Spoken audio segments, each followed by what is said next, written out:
Hello class 10th, welcome to my channel. कैसी चल रही है आपकी प्रिपरेशन फाइनल एग्ज़ाम्स के लिए? बिल्कुल भी आपको घबराने की ज़रूरत नहीं है। मैं लेकर आई हूँ आपके लिए फिर से super fast revision plus important questions की सीरीज फॉर द सेशन 2024।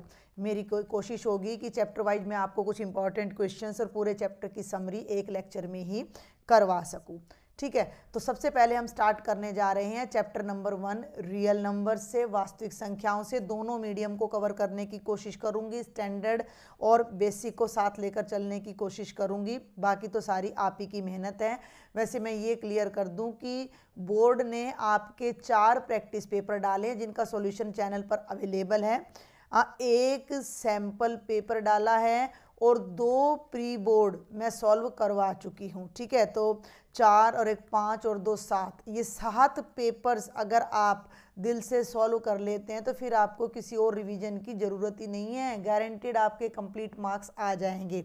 लेकिन फिर भी हम जल्दी से एक रिवीजन स्टार्ट करते हैं। पहला चैप्टर है रियल नंबर्स, वास्तविक संख्याएं। बहुत ही छोटा सा चैप्टर है। टोटल इसमें से जो आइडिया है था कि 6 मार्क्स का है, तो 6 मार्क्स बहुत ज़्यादा हैं। अगर आप इस छोटे से चैप्टर को कर लेते हैं तो आपके 6 नंबर पक्के हैं। वो 6 नंबर कैसे आ रहे हैं वो भी अब आप देख लो कि 3 क्वेश्चन आपके एक एक नंबर के आएंगे, जिनमें से 2 आपके MCQ टाइप के होंगे और एक आपका केस स्टडी बेस होगा। ठीक है ना, 3 में 2 जमा 1। ये जो एक क्वेश्चन है ये आपका श्योर केस स्टडी आ रहा है और ये कंक्लूजन हमने प्रैक्टिस पेपर और सैम्पल पेपर देख के निकाला। ये थोड़ा बहुत इधर उधर हो भी सकता है, मैं बिल्कुल 100% गारंटी नहीं लूँगी, लेकिन ऐसा ही पैटर्न आपके सभी पेपर्स में दिया गया है। और एक क्वेश्चन 3 नंबर का आएगा, तो दोनों मिलाकर आपका 6 मार्क्स का ये चैप्टर हो जाता है। और ये 3 नंबर का क्वेश्चन आपकी सेकंड एक्सरसाइज में से आएगा और ये 3 क्वेश्चन आपकी फर्स्ट एक्सरसाइज में से, या जनरल भी रैशनल इरेशनल परिमेय अपरिमेय संख्याओं पर आ सकते हैं। क्लियर हो गया? तो चलिए इसकी इंट्रोडक्शन से स्टार्ट करते हैं जल्दी से फटाफट। बस आपको प्राइम नंबर्स का ध्यान रखना है। जो बेसिक मोटी मोटी बातें होंगी वही मैं बताऊंगी। प्राइम नंबर जो अपने अलावा और 1 के अलावा किसी से भी भाग ना हो, अभाज्य संख्याएं 2 3 5 7 11 13 15 17, क्योंकि हमें अभाज्य गुणनखंड सीखने हैं, प्राइम फैक्टराइजेशन सीखना है। उनकी हेल्प से आपका HCF आएगा, LCM आएगा। एक इसमें परिमेय और अपरिमेय संख्याओं का पूछ लिया जाता है, तो मैं यहाँ पर आपको दोनों चीज़ें क्लियर कर देती हूँ। परिमेय यानी कि जो आपके रैशनल नंबर्स हैं जिन्हें हम P/Q की फॉर्म में लिख सकें और Q 0 ना हो और P और Q दोनों पूर्णांकों यानी इंटीजर्स हों। क्लियर है? जैसे 3/4 -7/9 8/5 एट्सेट्रा, ये हैं अपने रैशनल नंबर्स, परिमेय संख्या। और जब अपरिमेय की बात होती है तो अभाज्य संख्याओं का वर्गमूल, प्राइम नंबर्स का अंडर रूट, 2 का भी अंडर रूट, 3 का √5, √7, √11, ये गारंटीड अपरिमेय संख्याएं हैं। या वो नंबर्स जिनका डेसिमल एक्सपेंशन, जिनका दशमलव प्रसार नॉन टर्मिनेटिंग और नॉन रिपीटिंग हो, वो भी अपरिमेय संख्या कहलाती है। अब कई बार आपका एग्जाम में क्वेश्चन आ जाता है कि इनमें से कौन सी संख्या अपरिमेय नहीं है, तो ये डाल दिया √2, √3, √4, √5, तो ये भी अपरिमेय है, ये भी इरेशनल है, ये भी। लेकिन 4 का जो अंडर रूट करोगे तो वो 2 आएगा, तो ये इरेशनल नहीं है, तो ये हमारा आंसर आ जाएगा। तो प्रैक्टिस के लिए आप प्रैक्टिस पेपर और इनको भी देख सकते हो। तो इस तरह से क्वेश्चन घुमा फिरा कर आपसे पूछे जाएंगे। मैं 2-4 क्वेश्चन, 1-1 2-2 क्वेश्चन यहाँ पर कवर करने की कोशिश करूँगी। ठीक है, इनकी जगह पर कई बार ऐसा भी क्वेश्चन आ जाता है कि कौन सी संख्या परिमेय नहीं है, कौन सी संख्या परिमेय नहीं है। √4, √16, √7, √9, ये 4 ऑप्शन दे दिए। अब ये तो 2 हो जाएगा, ये 4 हो जाएगा और ये 3, लेकिन इसका जब रूट करोगे तो वो इस टाइप में आएगा, तो ये परिमेय नहीं है, ये हमारी अपरिमेय यानी कि इरेशनल नंबर है। तो एक तो इस टाइप के क्वेश्चंस की प्रैक्टिस आपने 1 मार्क के लिए करनी है, रैशनल इरेशनल के लिए। एक चीज़ अब मैं यहाँ साथ में क्लियर कर दूँ कि इनकी प्रैक्टिस आप कहाँ से कर सकते हो, कि प्रीवियस ईयर के सारे MCQ चैप्टर वाइज मेरे चैनल पर अवेलेबल है। चैप्टर 1 के पिछले 10-15 सालों में जितने भी एक एक नंबर के क्वेश्चन आए हैं वो सारे मैंने एक ही वीडियो में सॉल्व करवा रखे हैं, एक चैप्टर के। तो सारा एक जगह मिल जाएगा, वहाँ से आप अपना और भी अच्छा रिवीजन कर सकते हो। ऐसी चैप्टर 2 के सारे MCQ पिछले सालों के मिल जाएंगे, तो वहाँ से भी फिर आपको हेल्प मिल जाएगी। तो उनका लिंक मैं आपको डिस्क्रिप्शन बॉक्स में डाल दूंगी, आप वहाँ से अपना देख लीजिएगा। क्लियर हो गया? समझ में आ रही है मेरी बात? आगे बढ़ूं तो एक तो ये मैंने बता दिया प्राइम नंबर, इरेशनल, इरेशनल, अभाज्य संख्या, परिमेय संख्या और अपरिमेय संख्या, और इनसे किस टाइप का क्वेश्चन आ सकता है। अब हम HCF और LCM पर चलते हैं। उससे पहले मैं आपको बता दूं प्राइम फैक्टराइजेशन। उससे पहले मैं आपको बता दूं प्राइम फैक्टराइजेशन, और हिंदी में कहूँ तो अभाज्य गुणनखंडन। ठीक है, कोई एग्जाम्पल ले लेते हैं। मैं ले लेती हूँ 18 लेना चाहूँगी, मैं 18 ले लेती हूँ। तो इसको अब अपना प्राइम नंबर्स याद कर लेना, 2, 3, 5, 7, 11, 13, 17 एट्सेट्रा। तो 2 पे ट्राई करो, 2 9 जा 18, 3 पे जाएगा, 3 3 जा 9, फिर 3 पे जाएगा, 3 1 जा 3। इन तीनों की प्रोडक्ट 18 आने वाली है, तो 2 गुणा 3 गुणा 3 ये हमारा 18 का प्राइम फैक्टराइजेशन यानी कि अभाज्य गुणनखंडन हो जाएगा। तो एक नंबर का क्वेश्चन ये भी आपसे पूछा जा सकता है। कुछ साल पहले तक एक नंबर में क्वेश्चन और आया करता था कि 0.875 को P/Q के रूप में बदलो। तो आपने क्या करना होता था, 875 लिखा, डेसिमल के बाद 3 डिजिट्स है तो 3 जीरो आएंगी। अब अपना ऑप्शन चेक कर लो क्या मिल रहा है। कई बार ऑप्शन पावर में भी होता था, 10 क्यूब में, है ना, इनको डिवाइड करके भी होता था, तो वो आपको चेक करना पड़ेगा। तो इस टाइप के क्वेश्चंस भी आपको 1 मार्क में मिल सकते हैं। और ये स्टैंडर्ड और बेसिक दोनों के लिए चल रहा है। ये पहला वाला पार्ट तो बिल्कुल कॉमन है, समझ में आ रही मेरी बात? ये बिल्कुल कॉमन पार्ट हमारा चल रहा है। अब यहाँ पर मैंने प्राइम फैक्टराइजेशन बता दिया, अब मैं HCF और LCM बताऊंगी। तो मैं एक नंबर और ले लेती हूँ, यहाँ पर मैं ले लेती हूँ 24 ले लेती हूँ। तो 2 1 जा 2, 2 2 जा 4, 2 6 जा 12, 2 3 जा 6। मैं बिना किसी कोई प्रिपरेशन के, बिना किसी नोट्स के ये सारा आपको करवा रही हूँ। तो मेरी कोशिश रहेगी कि हर चीज़ मैं आपको बता सकूँ। टाइम की बड़ी शॉर्टेज रहती है क्योंकि क्लासेज बहुत होती है मेरी स्कूल में भी, तो आने के बाद इतना टाइम बेटा लगता नहीं है। तो इन वीडियो को ज़्यादा से ज़्यादा बच्चों तक आप पहुँचाने की कोशिश करें ताकि मुझे भी मोटिवेशन मिले और नेक्स्ट वीडियो में जल्द से जल्द ला सकूँ। तो 2 गुणा 2 गुणा 2 गुणा 3 ये 24 के प्राइम फैक्टर्स हो गए, अभाज्य गुणनखंड हो गए। क्लियर हो गया? 2 तो एग्जाम्पल मैंने अभाज्य गुणनखंड के दे दिए। अब आपको मैंने सिखाना है HCF और LCM। तो HCF यानी हिंदी में कहूँ तो महत्तम समापवर्तक, लेकिन लिखते हाईएस्ट कॉमन फैक्टर यानी HCF है। अब आपने 18 और 24 का HCF निकालना है। तो ये जो शब्द आ रहा है ना कॉमन, हाँ, शब्द को पकड़ लेना, HCF highest, HIGHEST common factor, highest common factor. Clear हो गया? हाईएस्ट कॉमन फैक्टर आपका है। तो कॉमन फैक्टर देखो पहले तो इन दोनों में, ये देखो ये 2 कॉमन है, अब 2 एक ही बार कॉमन है, और ये 3 और ये 3 कॉमन है। तो इनको आपने उठाना है। देखो एक तरीका, 2 तरीके बताऊंगी मैं यहाँ। 18 को मैं लिख सकती हूँ 2 × 3 की पावर 2, 2 गुणा 3 की घात 2। 24 को मैं लिख सकती हूँ 2 क्यूब × 3 की पावर 1 यानी कि 2 की घात 3 गुणा 3 की घात 1। तो जो HCF होता है वो कॉमन फैक्टर्स की मिनिमम पावर, कॉमन फैक्टर्स की मिनिमम पावर होती है। अब सुनो, कॉमन फैक्टर है 2, 2 की पावर यहाँ 1 है और यहाँ 3 है, तो 2 की पावर आपने 1 लेनी है। फिर 3 भी कॉमन फैक्टर है, लेकिन 3 की पावर यहाँ 2 है और यहाँ 1 है, तो 3 की पावर भी आपने 1 लेनी है। तो ये 2 गुणा 3 यानी 6 आ जाएगा। एक तरीका तो है ये, product of minimum powers of common factors. Clear है? एक ये है कि देखो 2 से 2 मिल गया तो एक बार लिख दो इसको, 3 से 3 मिल गया तो इसको भी एक बार लिख दो, और ये आपका HCF आ जाएगा। लेकिन जब मैं LCM यानी लीस्ट कॉमन मल्टीपल की बात करती हूँ तो सारे फैक्टर्स लेने हैं, कोई भी फैक्टर छोड़ना नहीं होता है।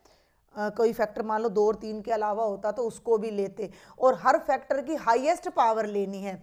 जैसे यहाँ 2 की पावर 1 और यहाँ 2 की पावर 3 है तो 2 की पावर 3 लेनी है, यहाँ 3 की पावर 2 है और यहाँ 3 की पावर 1 है तो 3 की पावर 2 लेनी है। 2 की पावर 3 यानी 8 आ जाएगा, 3 की पावर 2 करोगे 9, तो 9 8 72 आपका LCM आ जाएगा और 6 आपका HCF आ जाएगा। ठीक है, समझ में आ गई ये बात आपको यहाँ तक। मैं एक छोटा सा और ले दूंगी एग्जाम्पल यहाँ पर।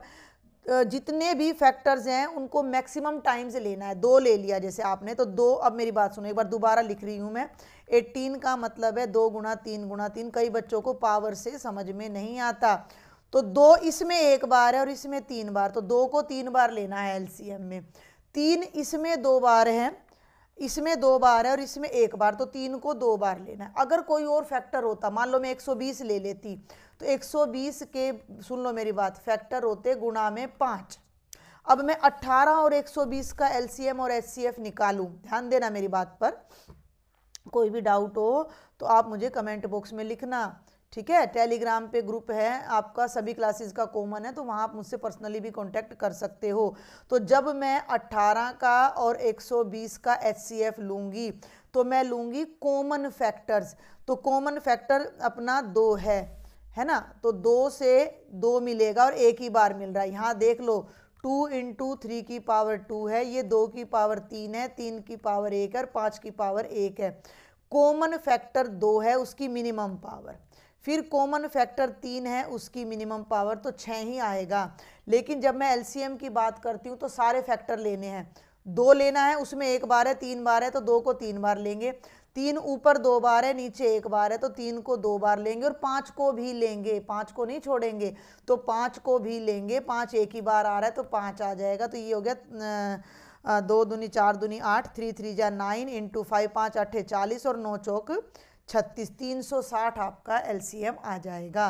तो इस तरह से आपने इनकी प्रैक्टिस करनी है। मैंने करवा भी रखी है, मैंने आपको यहाँ पर बता भी दिया है। इस पॉइंट को याद कर लेना कि चैप्टर वाइज MCQ की प्लेलिस्ट मेरे चैनल पर अवेलेबल है। तो 1 नंबर का क्वेश्चन आपको यहाँ से मिलने वाला है, 1 नंबर का परिमेय है, परिमेय से मिलने वाला है, और 1 नंबर का क्वेश्चन आपका जो है LCM HCF से बिना स्टेटमेंट के भी आ सकता है। कैसे आ सकता है? जैसे आपको कह दिया कि A = P की पावर 2 Q की पावर 3 × R है, B आपका P × Q की पावर 4 × R² है, या इसमें R है ही नहीं, तो इनका HCF और LCM बताओ। अब ये वैसे ना बेसिक में भी आया हुआ था, तो बेसिक वाले बच्चे ज़्यादा मुझे लेवल में फ़र्क लगा नहीं है। तो जब HCF की बात करोगे तो मैंने जो डेफिनेशन दी है उसको ध्यान रखना कि दोनों का कॉमन फैक्टर, तो P और P मिल रहे हैं तो कम पावर लेनी है, P की पावर 1 वाली लेनी है। Q और Q मिल रहे हैं तो Q की पावर 3 भी है और 4 भी है, तो Q की पावर 3 लेनी है, तो P × Q³ HCF हो जाएगा। जब मैं LCM की बात करती हूँ तो P भी लेना है, Q भी लेना है और R भी लेना है, लेकिन P की हाईएस्ट पावर लेनी है जो कि 2 है, Q इसमें 3 बार है, इसमें 4 बार है, तो 4 बार आ जाएगा और R की पावर 1, ये आपका LCM आ जाएगा।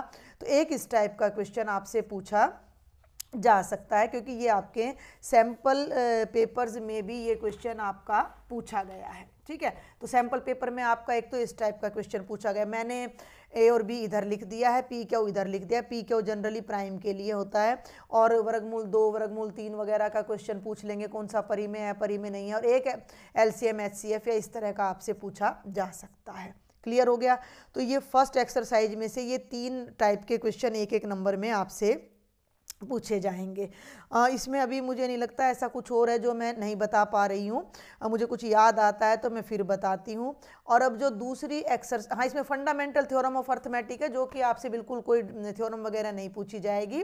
फंडामेंटल थ्योरम ऑफ अर्थमेटिक बताऊँ तो अंकगणित का आधारभूत प्रमेय, तो ये क्या कहता है कि किसी भी कॉम्पोजिट नंबर को हम एक ही ढंग से प्राइम फैक्टराइज कर सकते हैं। जैसे मान लो मैंने 24 ले लिया था, तो 2 और गुणा 2 था, 2 दूनी 4 दूनी 8 और 3 24, तो कह रहा है कि ये ऐसे ही होएगा। बस इतना हो सकता है कि 3 को आगे लिख दो, 2 को पीछे लिख दो, ऐसे कर सकते हो। 1 2 आगे लिख दो, 3 बीच में लिख दो, मतलब यूनिक है, 2 3 ही बार आएगा, हर फैक्टराइजेशन में, और 3 एक ही बार आएगा। तो किसी भी कॉम्पोजिट नंबर का प्राइम फैक्टराइजेशन यूनिक है, किसी भी भाज्य संख्या का अभाज्य गुणनखंडन एक ही तरीके से किया जा सकता है। तो ये आपकी फंडामेंटल थ्योरम ऑफ अरिथमेटिक है। HCF LCM का मैं बता चुकी हूँ। हाँ, एक चीज़ रह गई, अब आ गया मुझे याद कि अभी मैंने ऊपर एक क्वेश्चन किया था कि 18 और 24 का जो HCF है वो 6 है, और 18 और 24 का जो LCM है वो 72 है।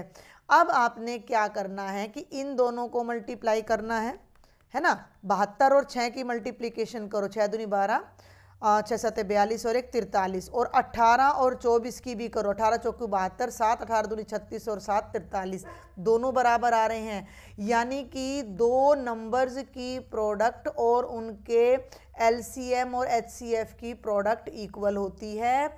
अगर दो नंबर को मैं A और B नाम दे दूं तो HCF ऑफ AB और multiplied by LCM of AB, और छोटा करके लिखो तो HCF into LCM is equal to AB। ये एक बहुत इंपॉर्टेंट कॉन्सेप्ट है।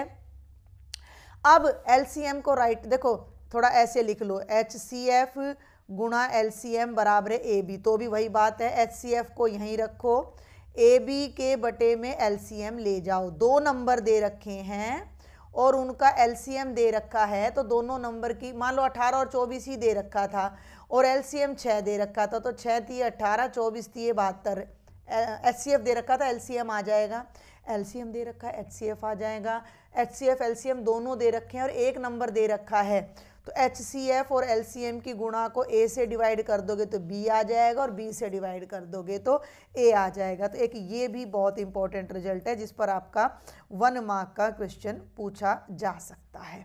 ठीक है, एक क्वेश्चन और आ जाता है इस पूरे के पूरे चैप्टर में आपका, इसको थोड़ा इरेज कर देती हूँ अब मैं, ये सारे का सारा आप एक बार अपना सिंगल फ्रेम में देख लीजिए। सारी चीज़ें जो मैंने बताई हैं आपको नोट करना है तो अपना साथ साथ नोट करते हुए चलेंगे। और अब मैं इधर आ जाती हूँ, है ना, अपना इधर ले लेते हैं थोड़ा सा, कि कई बार आ जाता है 4 की पावर n कभी भी 0 पे एंड नहीं होएगा, 6 की पावर n, तो आपने सिर्फ एक ही बात का इसमें जवाब देना। ये 2 नंबर में 3 में आ सकता है लेकिन कोई पॉसिबिलिटी मुझे लग नहीं रही है, फिर भी रिस्क नहीं लेना चाहिए। तो 4 के गुणनखंड होते हैं 2 गुणा 2। अब 4 की पावर n का मतलब है इन की पावर n। अब किसी नंबर के पीछे 0 जब आएगा जब वो 10 होगा, और 10 का मतलब उसके फैक्टर में 2 और 5 दोनों होने चाहिए। तो आप सिर्फ एक बात लिखेंगे कि 4 के फैक्टर में 5 नहीं आ रहा है, तो 4 की पावर n कभी भी 0 पर एंड नहीं होगी। The prime factorisation of 4 does not have 5।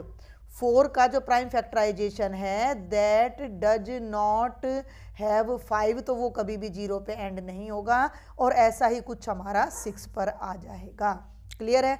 तो ये आपकी फर्स्ट एक्सरसाइज पूरी की पूरी कवर हो जाती है। अब हम सेकंड एक्सरसाइज पर अपनी पर आ जाते हैं, जिसमें से आपका एक 3 नंबर का क्वेश्चन पूछा जा रहा है कि प्रूव दैट कि ये नंबर अपरिमेय है या इरेशनल है। तो एक छोटी सी थ्योरम आ जाती है जिसका कोई प्रूफ आपको याद नहीं करना, कि अगर कोई प्राइम नंबर p डिवाइड करता है किसी कंपोजिट नंबर के स्क्वायर को, तो वो p उस नंबर को भी डिवाइड करेगा। ये रिजल्ट आपने बस CTM यानी कलेक्ट टू मेमोरी यानी याद कर लेना है कि अगर p a स्क्वायर को भाग करता है तो p a को भी पूरा पूरा भाग करेगा, जिसमें p हमारी कैसी संख्या है? अभाज्य संख्या है। ठीक है, अब एक क्वेश्चन मैं इसमें करवाऊंगी क्योंकि पिछले 2 साल भी मैं सुपरफास्ट रिवीजन कराती आ रही हूँ, वहाँ भी मैंने बहुत डेप्थ में कराया, प्रीवियस ईयर के क्वेश्चंस में भी मैं ये करा रही हूँ, 4 प्रैक्टिस पेपर में भी मैंने ये क्वेश्चन करवा दिया है। तो बार बार करवाने पर आपका तो रिवीजन पता नहीं होता है नहीं, मतलब थोड़ा बोरियत भी होने लग जाती है ना उसी चीज़ को बार बार कराने में। तो एक क्वेश्चन ले लेते हैं कि सिद्ध करो कि वर्गमूल 5 अपरिमेय है। तो हम क्या लिखेंगे? माना वर्गमूल 5 अपरिमेय नहीं है, तो वो परिमेय है। परिमेय तो हम उसे p/q की फॉर्म में लिख सकते हैं। अब आप यहाँ पर लिखोगे p और q सह अभाज्य हैं, p एंड q आर को प्राइम और q 0 नहीं है। फिर आप दोनों तरफ स्क्वेयर करोगे, p/q स्क्वेयर तो 5 आ जाएगा, p² / q स्क्वेयर तो 5q² बराबर है p² अब P square is divisible by 5, तो पी स्क्वेयर 5 से पूरा पूरा भाग होता है। अब कोई नंबर का स्क्वेयर अभाज्य से भाग हो रहा है तो वो नंबर भी अभाज्य से भाग होगा, तो p भी 5 से पूरा पूरा भाग होगा। p 5 से पूरा पूरा भाग होगा तो p को मैं 5m लिख सकती हूँ और फर्स्ट में पुट कर दूंगी, तो ये आ जाएगा बच्चे 5q स्क्वेयर बराबर है 5m का स्क्वेयर, तो ये आ जाएगा 25m स्क्वेयर। 5 से 25 कट जाएगा, Q square is equal to 5m square. तो यहाँ भी लिख देंगे क्यू स्क्वेयर भी 5 से पूरा पूरा भाग होता है, तो क्यू भी 5 से पूरा पूरा भाग होगा। अब यहाँ क्यू भी 5 से भाग हो रहा है, पी भी, जबकि हम कह रहे हैं कि ये दोनों को प्राइम है, सह अभाज्य हैं, यानी केवल 1 से डिवाइड हो रहे हैं। इसका मतलब हम कहीं गलत हैं। हम कहाँ गलत हैं? हम शुरू में ही गलत हो गए, जहाँ हमने कह दिया कि माना वर्गमूल 5 ए परिमेय नहीं है, तो हम वहीं पर रोंग हो गए। इससे क्या प्रूव हो गया कि वर्गमूल 5 अपरिमेय संख्या है। क्लियर हो गया? तो इस तरह का क्वेश्चन आपको मिलने वाला है। इसमें √2 हो सकता है, √3 हो सकता है, √7 भी हो सकता है, और एक टाइप के क्वेश्चन और आ जाते हैं 3 + 2 √5। तो इसको दो तरीके से आप कर सकते हो, या तो √5 को अभी मैंने दिखाया, आप इरेशनल अपरिमेय दिखा दो और फिर कह दो कि ये पूरे का पूरा अपरिमेय, नहीं तो इसको भी a/b मान लो। अब सुनो, 2√5 को यहीं रखो और 3 को राइट में ले जाओ। अब इस 2 को भी राइट में ले जाओ, तो ये हो जाएगा a/2b - 3/2। अब ये सारा परिमेय है, लेकिन इसकी हमें गारंटी है कि ये अपरिमेय है। तो इरेशनल और रैशनल यानी अपरिमेय और परिमेय कभी बराबर नहीं हो सकते, तो शुरू में हमारा पोजीशन रोंग है। ऐसा क्वेश्चन आपका सैम्पल पेपर में भी शायद आया हुआ है, और प्रैक्टिस पेपर में भी मैं इस तरह का क्वेश्चन आपको, नहीं सैम्पल पेपर में तो नहीं आया, प्रैक्टिस पेपर में आया है। तो प्रैक्टिस पेपर में मैं इस तरह का क्वेश्चन आपको करवा चुकी हूँ। तो इस तरह का क्वेश्चन प्रैक्टिस पेपर में मैंने अभी देख भी लिया है। तो यही सारी चीज़ें आपकी एनसीईआरटी में कवर हो रही हैं। इसके अलावा आपके फर्स्ट चैप्टर में कुछ भी नहीं है, और 6 नंबर आप यहाँ बहुत इजीली स्कोर कर सकते हो। अब एक बात और मैं यहाँ बता दूँ, कई बच्चों को मान लो ये पूरा क्वेश्चन नहीं आ रहा और यही क्वेश्चन पेपर में आ गया 3 मार्क्स में, तो आप एक और तरीके से भी इसको कर सकते हो। आपको नंबर एग्जामिनर पूरे नहीं देगा, तो 3 में से कोई 2 नंबर 1 नंबर जरूर देगा। तो आप यहाँ लिखो कि हम जानते हैं, we know that 3 is a rational number, की 3 व 2 कैसी संख्याएं हैं? परिमेय संख्या हैं। और हम जानते हैं कि वर्गमूल 5 कैसी संख्या है? अपरिमेय संख्या है। इतना तो लिख सकते हो भाई, इतना तो लिख सकते हो। अब हमें पता है, मैं थोड़ा शॉर्ट में लिख रही हूँ, आपने शॉर्ट में नहीं लिखना है, आपने पेपर को पूरा कवर करके आना है। परिमेय गुणा अपरिमेय, अपरिमेय होता है, पहले आप ये बात लिखना, हम जानते हैं कि परिमेय गुणा अपरिमेय, अपरिमेय, रैशनल इंटू इरेशनल, इरेशनल। तो 2 को जब मैं वर्गमूल 5 से गुणा करूंगी तो 2√5 मेरा अपरिमेय आ जाएगा। अब मुझे ये भी पता है कि परिमेय जमा अपरिमेय अपरिमेय होता है। अब ये अपरिमेय है और ये परिमेय है, तो 3 में जब मैं 2√5 को जोड़ूंगी तो 3√5 भी क्या आ जाएगा? अपरिमेय संख्या आ जाएगा। अब ये आप इस तरीके से अगर क्वेश्चन को करके आते हो तो देखो 1 नंबर एग्जामिनर आपको दे सकता है, आउट ऑफ 3 कोई अच्छा एग्जामिनर है, जनरस है, तो 2 भी दे सकता है, 3 तो मिलेंगे नहीं, लेकिन 0 से बेटर है, 0 से बेटर हैं। तो इस तरह का क्वेश्चन अगर आप नहीं कर पा रहे हो, समझ रहे हो ना मेरी बात को, A/B की फॉर्म में, तो आप इस तरीके से भी करके आ सकते हो। बाकी कोई ज़्यादा मुश्किल नहीं है। एक बार आप 2-3 क्वेश्चन, एक क्वेश्चन को देखो, देख के करो, उसको दोबारा बिना देखे करो, तीसरी बार आप फिर बिना देखे कर पाओगे। और वैसे 3 क्वेश्चन की प्रैक्टिस अगर आप कर लेते हो तो देखो बेटा आपके 6 नंबर कंफर्म हो जाएंगे, 6 मार्क्स आपके यहाँ पर कंफर्म हो जाते हैं अगर आप थोड़ी सी प्रैक्टिस कर लेते हो तो ये मेरी तरफ से आपका पूरा रिवीजन हो जाता है चैप्टर 1 का। और इसके ज़्यादा से ज़्यादा क्वेश्चंस की प्रैक्टिस करने के लिए आप अपना सैम्पल पेपर,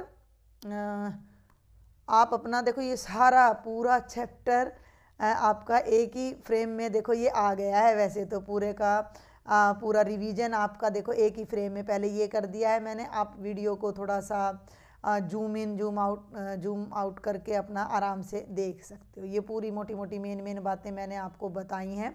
और आप प्रैक्टिस पेपर्स, सुन रहे हो मेरी बात को, प्रैक्टिस पेपर्स प्लस एक सैम्पल पेपर और प्लस प्री बोर्ड को आप रिवाइज कर लेते हो तो आपका पूरा रिवीजन हो जाएगा। बेसिक के बच्चों के भी यही क्वेश्चन इस पेपर में से, इस चैप्टर में से आए हुए हैं, तो ऐसा कुछ छोड़ने लायक इसमें है नहीं। कोई डाउट है, कोई क्वेरी है, मुझे शेयर कर दीजिएगा और ज़्यादा से ज़्यादा बच्चों को लेक्चर शेयर कर दीजिएगा। सब्सक्राइब ज़रूर करिएगा। थैंक यू बेटा।